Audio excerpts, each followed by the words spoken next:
श्रीपाद श्री वल्लभ चरित्रामृत श्री गुरुवे नमः. श्रीपादराजं शरणं प्रपद्ये. अध्याय 41. परिव्राजकाचा वृत्तांत. श्री भास्कर पंडित म्हणाले, श्रीपाद श्री वल्लभ हे महासरस्वती, महालक्ष्मी, महाकाली, राजराजेश्वरी स्वरूप आहेत. त्यांच्यातील दैवी तत्व त्यांचे अनुष्ठान करणाऱ्यांनाच कळते.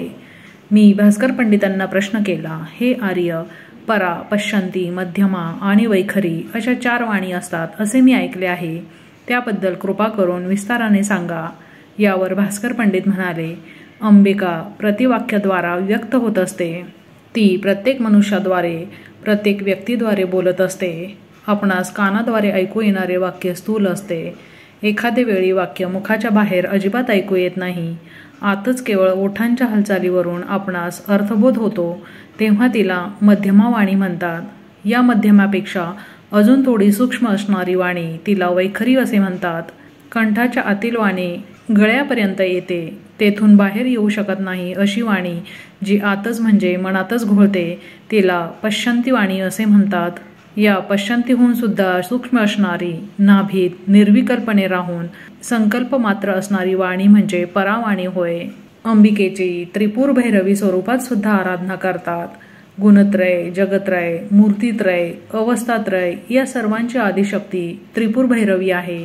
बाळांनो, आपण श्रद्धेने आत्मसमर्पण करून संपूर्ण शरणागती पत्करली असता या लोकात किंवा अदृश्य लोकात कोणत्याही प्रकारचे शत्रुत्व आडवे आले असता आपले काहीच नुकसान होत नाही. विरोध शक्ती केवळ भौतिक जगतातच परिमित नसतात, तर त्या प्राणमय, भौतिकमय, मानसिकमय, आध्यात्मिकमय सुद्धा असतात. आपण जेवढी प्रगती करू इच्छितो तेवढी प्रगती साधल्यावर त्या लोकात आपण भौतिक प्रपंचात ज्या प्रकारे जीवन जगतो त्या लोकात सुद्धा तसेच जीवन जगू शकतो. मनुष्याला प्रगती करायची असेल तर श्रद्धा हवी, जीवनमूल्यांवर संपूर्ण विश्वास हवा. आपण आपले जीवन विश्वासाच्या आधारावरच जगत असतो. आपल्या संकटकाळी परमेश्वराचे सहाय्य नक्की मिळेल आणि तोच त्या संकटातून मुक्तता करेल असा आपला दृढ विश्वास असावा. हा विश्वासच आपणास एक प्रकारच्या सुरक्षिततेची जाणीव उत्पन्न करून आपला आत्मविश्वास वृद्धिंगत करतो. शक्तिहीन ज्ञान निर्लभतेकडे वाहत जाते. ज्ञानहीन शक्ती आंधळी असून ती विनाशाला कारणीभूत होते. यासाठी आपण ज्ञान संपादन करून प्रकृतीच्या बंधनातून मुक्त झाले पाहिजे.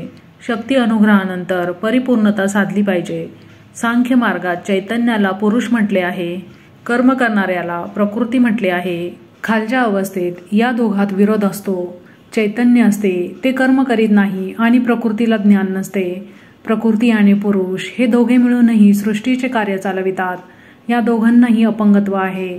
चैतन्य पाहिले तर ते लंगडे आहे आणि प्रकृती आंधळी आहे.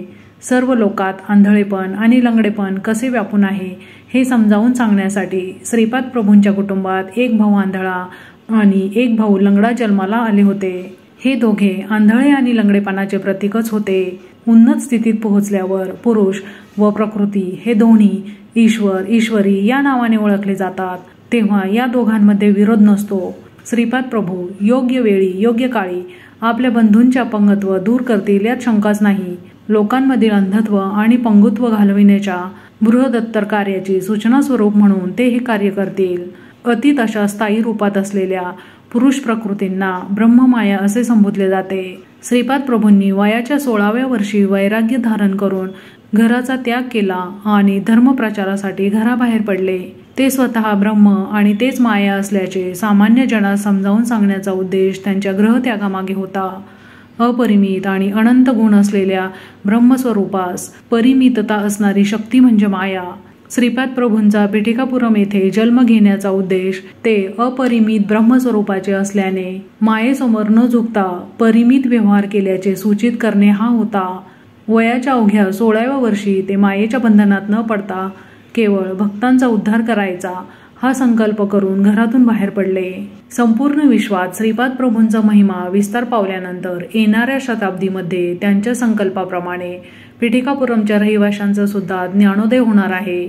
श्रीपाद प्रभूंची दिव्य चैतन्य शक्ती मानव चैतन्याचे अपंगत्व आणि प्रकृतीचे अंधत्व दोन्हीचे निवारण करेल. श्रीपाद प्रभूंच्या लीला सामान्य मानवांना अनाकलनीय आहेत. एकदा एक संन्यासी कुकुटेश्वराच्या मंदिरात आला. तो दत्तात्रेयांचा भक्त होता. तो दत्तदीक्षा सुद्धा देत असे. दत्तदीक्षा घेतल्याने आपले नियोजित कार्य अडचणी न येता सिद्धीत जाते असे त्याने आपल्या वक्तव्यात सांगितले होते. पिठिकापुरमच्या अनेक ब्राह्मणांनी दत्तदीक्षेचा स्वीकार केला. तो संन्यासी दीक्षा देऊन साधकाकडून दक्षिणा स्वीकारित असे. त्या दक्षिणेतील काही भाग तो त्याच्याकडून दीक्षित झालेल्या ब्राह्मणांना देत असे. अनेक ब्राह्मण आणि इतर कुलस्थांनी विचारविनिमय करून दत्तदीक्षा घेतली आणि गुरुदक्षिणा दिली. परंतु मंदिरात आलेल्या काही लोकांत दत्तदीक्षा घ्यावी की नाही यावर वाद सुरू झाला. ब्राह्मण परिषद, क्षत्रिय परिषद, वैश्य परिषद यांचे एक संयुक्त संमेलन झाले. त्या संमेलनाचे अध्यक्ष श्री बापन्नाचार्यालू होते. ते म्हणाले, श्री दत्तात्रेय प्रभू सर्वांचेच आहेत, त्यामुळे सर्वजण दत्तदीक्षा घेऊ शकतात. अष्टादश वर्णाच्या सर्व लोकांना संन्यासी महाराजांकडून दीक्षा घेता येते. दीक्षा घेण्याची ही सुवर्ण संधी सगळ्यांना उपलब्ध आहे.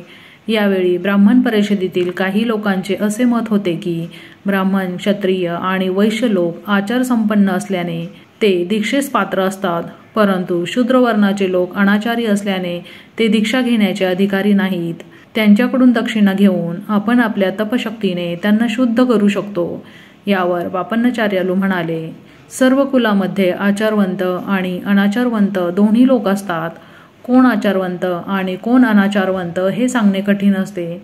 त्यामुळे सामूहिक कल्याण, स्थैर्य, क्षेम यावर दृष्टी ठेवून आपण दत्तहोम किंवा इतर यज्ञ यागादी कार्यक्रम करून संघातील क्षेम, स्थैर्य साधू शकतो. दक्षिणा घेऊन शूद्रांना दीक्षा न देणे म्हणजे त्यांच्यावर अन्याय केल्यासारखे मला वाटते.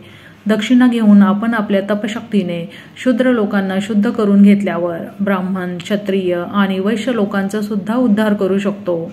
याप्रमाणे कोणत्याही कुळातील लोकांना व्यक्तिगत स्वतंत्र दीक्षा देण्याची आवश्यकता नाही. याशिवाय दक्षिणेची रक्कम खूप अधिक ठेवली आहे. प्रत्येक कुलात गरीब लोक असतात. ते एवढी रक्कम दक्षिणा म्हणून देऊ शकणार नाहीत. आपल्याला एवढी मोठी रक्कम दिल्यावर त्यांना काही दिवस उपाशी राहावे लागेल. दक्षिणा ही ऐच्छिक असली पाहिजे. यथाशक्ती आणि श्रद्धायुक्त अंतकरणाने दिलेली दक्षिणाच दक्षिणा म्हणून स्वीकारली पाहिजे. तरच श्री दत्तप्रभू संतोष पावतील. यावर तेथे जमलेले ब्राह्मण म्हणाले, आपण महाराज आपल्या गावी आल्यावर त्यांचे स्वागत पूर्ण कुंभाने वेदमंत्रांनी केले नाही. महाराजांनी स्वतः जनहित भावनेने आपण सर्वांना दत्तदीक्षा दिली, परंतु आपल्या ब्राह्मण परिषदेने मात्र त्यांना काही दिले नाही. ही लाजिरवाणी गोष्ट आहे. यावर बापन्नाचार्यालू म्हणाले, खरे तर परमहंस परिव्राजकाचार्य यांचे स्वागत करण्याची एक विशिष्ट पद्धत आहे. प्रथम त्यांच्या प्रधान शिष्यांकडून काही दिवस अगोदर ब्राह्मण परिषदेस सूचना मिळाली पाहिजे. त्यावर परिषद संपूर्णपणे विचार करून प्रधान शिष्यांशी बोलणी करून सर्व गोष्टी निश्चित करते. यामुळे प्रधान शिष्याची सर्वांशी ओळख होते. त्यानंतर परिषद एक निर्णय घेऊन योग्य अशा परिव्राजक शिष्याची निवड करते. त्यानंतर परमहंस परिव्राजक येण्याचे ठरवितात. तेव्हा त्यांचे स्वागत वेदमंत्राने पूर्ण कुंभाने केले जाते. त्यानंतर त्यांच्याबरोबर शास्त्रचर्चा होते. यानंतर परिव्राजक महोदयाच्या सूचनेनुसार यज्ञ, याग, दीक्षा किंवा प्रवचनाचे आयोजन होते. या प्रकारे पूर्वसूचना न देता परिव्राजकाचार्य कुकुटेश्वरास आले. आल्याबरोबर त्यांनी दीक्षेचा प्रस्ताव मांडला व गुरुदक्षिणा सुद्धा मागितली. हा सर्व आपल्या नियमांविरुद्ध घडलेला प्रकार आहे. यावर ब्राह्मण म्हणाले, नियमांचे उल्लंघन झाले या विषयावर चर्चा करण्याची ही वेळ नाही. आता तुम्ही किंवा तुमचे जावई अप्पलराज शर्मा दीक्षा घेऊन दक्षिणा देणार आहात किंवा नाही. यावर बापन्नाचार्यालू म्हणाले, सामूहिक स्थैर्यासाठी दीक्षा घ्यायचा आमचा विचार आहे. व्यक्तिगत क्षेमस्थैर्य यासाठी नाही. आम्ही दीक्षा घेत नाही, त्यामुळे दक्षिणा देणार नाही. ब्राह्मण लोकात ज्यांना दीक्षा घ्यायची आहे ते स्वेच्छेने घेऊ शकतात. ब्राह्मण परिषद ही सामूहिक समस्येसाठी असते. सामूहिक प्रयोजन असलेल्या विषयावर परिषद विचारविनिमय करते. व्यक्तिगत दीक्षा किंवा व्यक्तिगत समस्या याबद्दल विचारविनिमय करीत नाही. श्रेष्ठी आणि नरसिंह वर्मा यांनी दीक्षा घेण्यास नकार दिला. ब्राह्मण, क्षत्रिय आणि वैश्यांना दीक्षा घेणे किंवा न घेणे हे त्यांच्या इच्छेवर सोडले होते. श्रीपाद प्रभूंकडून दत्तदीक्षा. श्रीपाद प्रभूंवर श्रद्धा भक्ती असणाऱ्या लोकांमध्ये काही शेतीचा व्यवसाय करणारे होते. यामध्ये प्रमुख असे व्यंकटपय्या श्रेष्ठी होते. श्रीपाद व्यंकटपय्याच्या घरी गेले आणि म्हणाले, दत्तदीक्षा मिळाली नाही म्हणून कोणी निराश होऊ नका.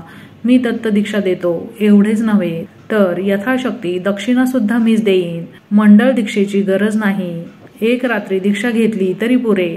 श्रीपाद प्रभू एक दिवस व्यंकटपय्याच्या घरी अष्टदशवर्णाच्या लोकांना दीक्षा देत होते. ही दीक्षा घेणाऱ्या साधकांत काही ब्राह्मण, थोडे क्षत्रिय आणि काही वैश्य होते. श्रीपाद प्रभूंचे दत्त स्वरूपात प्राकट्य. श्रीपाद प्रभू बहुरूपी असून दत्त स्वरूपात प्रकट होण्याचा तो दिवस होता. तो श्री दत्त प्रभूंचा आवडता वार गुरुवार होता. दीक्षा दिलेल्या सर्व भक्तांना त्यांनी मंगलमय आशीर्वाद दिले. सर्व भक्तांनी मोठ्या श्रद्धाभावाने श्री दत्त प्रभूंचे भजन अर्चन केले. यानंतर श्रीपाद प्रभूंनी आपल्या पुढील कार्यक्रमाबद्दल विस्तृत माहिती आपल्या भक्तगणांना सांगितली. श्री दत्त प्रभूंचे स्मरण करता क्षणीच ते भक्तांना दर्शन देतात आणि त्यांच्या मनोकामना पूर्ण करतात असे त्यांनी भक्तांना सांगितले. त्यानंतर दुसऱ्या दिवशी सकाळी मी नरसिंहवर्म्याच्या घरी गेलो. तेथे श्रीपादांचे मंगल स्नान चालू होते.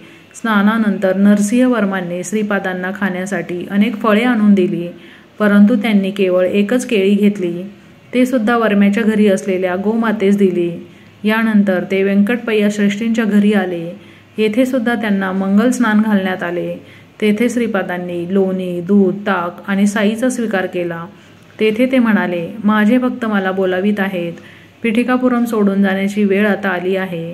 व्यंकटपय्यांच्या घरून निघून ते आपले आजोबा बापन्नाचार्यालूच्या घरी आले. तेथे सुद्धा त्यांनी मंगल स्नान केले. श्रीपाद श्रीवल्लभ प्रत्यक्ष दत्तरूप आहेत. त्यांनी आपल्या भक्तांची दुःखे, पीडा, अडचणी दूर करण्यासाठी अवतार धारण केला आहे.